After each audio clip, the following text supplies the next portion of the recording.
सास ऐसी भी होती है। उमा आज सुबह से ही बड़ी तेजी से अपना काम निपटा रही थी। उसके पीछे की वजह भी काफ़ी खास थी। उसको पूरे 3 साल बाद अपने मायके जाने का मौका जो मिला था। काम करते वक्त वह काफ़ी रिलैक्स थी, क्योंकि सासू माँ ने उससे कहा था कि कुछ दिनों तक दीपा, जो कि उसकी ननद थी, नहीं आने वाली है। उसकी यह एक ननद 100 के बराबर थी। उमा शादी करके जब घर आई थी तब दीपा को अपनी बहन की तरह प्यार करती थी, क्योंकि उसे खुद की कोई बहन नहीं थी। लेकिन कुछ ही हफ्तों में ही उसे ये पता चल गया था उसकी ननद किसी जेलर से कम नहीं है। हालांकि दीपा का ब्याह हो चुका था, लेकिन उसे अपने ससुराल वालों की किसी भी प्रकार की चिंता नहीं थी। उसे जब जी करता था वह अपने मायके चली आती थी और मायके वालों पर अपना हुक्म चलाती, खासकर अपनी भाभी पर।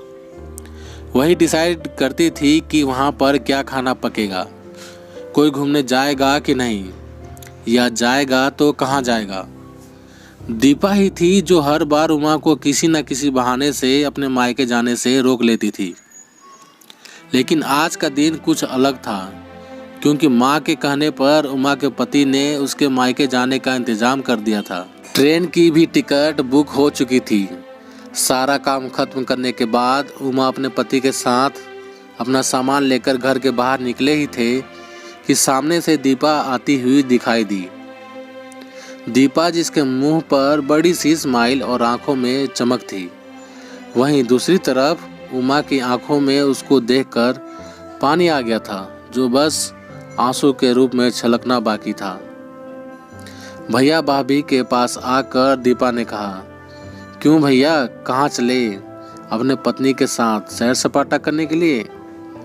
अपनी बहन को भूल गए क्या?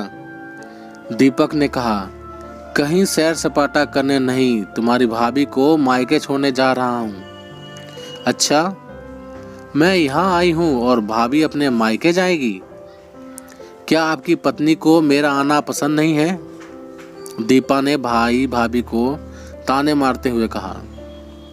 मन में उदासी और आंखों में नमी लिए उमा पलटकर घर के अंदर जाने लगी, क्योंकि उसने मान लिया था कि इस बार भी दीपा की वजह से उसके मायके जाना कैंसिल हो जाएगा। लेकिन तभी सामने से उसकी सास आई और बोली, तुम दोनों अभी तक रेलवे स्टेशन नहीं गए? क्या गाड़ी के पीछे दौड़ते हुए जाओगे? दीपा बीच में टपकते हुए बोली, यह क्या कह रही हो माँ? मैं आई हूँ और आप भाभी को मायके भेज रही हो? क्या अब आपको मैं इतनी खटकने लगी हूँ? माँ ने दीपा को डांटते हुए कहा, तेरा क्या है बेटा? तेरे लिए ये मायका थोड़े ही है। यह तो तेरे लिए एक प्रवास स्थल है, जहाँ तू जब जी चाहे, जब अपने ससुराल में बोरियत महसूस करे, आ जाती है। लेकिन वह बेचारी तो ऐसा नहीं करती, बल्कि वह तो जब जाना चाहिए तब भी अपने मायके नहीं जाती। इसलिए उसका अभी मायके जाना बहुत ज़रूरी है। मैं तेरे या मेरे या किसी और की वजह से उसका इस बार मायके जाना बिल्कुल रद्द नहीं होने दूंगी। पहले यह बता, तू तो कुछ दिनों के लिए नहीं आने वाली थी ना, फिर कैसे आ गई? मैंने तो ऐसे ही कह दिया, दीपा ने कहा। हाँ हाँ, क्यों नहीं? कोई बुलाए या ना बुलाए, पर्यटन स्थल पर तो हर कोई आ जा सकता है। अब की बार बहू को उसके पर्यटन स्थल पर, यानी कि उसके मायके जाने दे। बेचारी ने सिर्फ अपने भाई की शादी देखी है और अब तो उसके भाई को बच्चा भी हो गया है।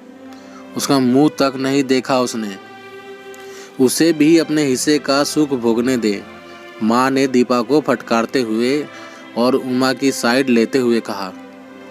अपने सास के मुंह से अपने लिए ऐसे शब्द सुनकर उमा की आंखें छलक गई। उसने अपने सास को गले से लगा लिया। सास ने कहा, बहुत हो गया प्यार, जल्दी जाओ वरना ट्रेन छूट जाएगी। अपनी माँ का बदला हुआ रूप देखकर दीपा बहुत हैरान थी। उसे यकीन नहीं हो रहा था कि यह वही माँ है जो उसका हर कहा मानती थी और हमेशा उसका पक्ष लेती थी, चाहे बहू सही हो या गलत।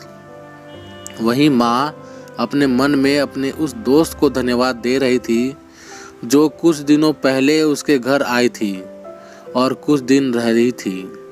जाते जाते उसकी आंखें खोल गई थी। सहेली ने उन्हें बताया था कि वह अपनी बेटी का मुंह छोड़ दे, वरना अपने बहू और बेटे के मन में अपनी इज्जत खो देगी।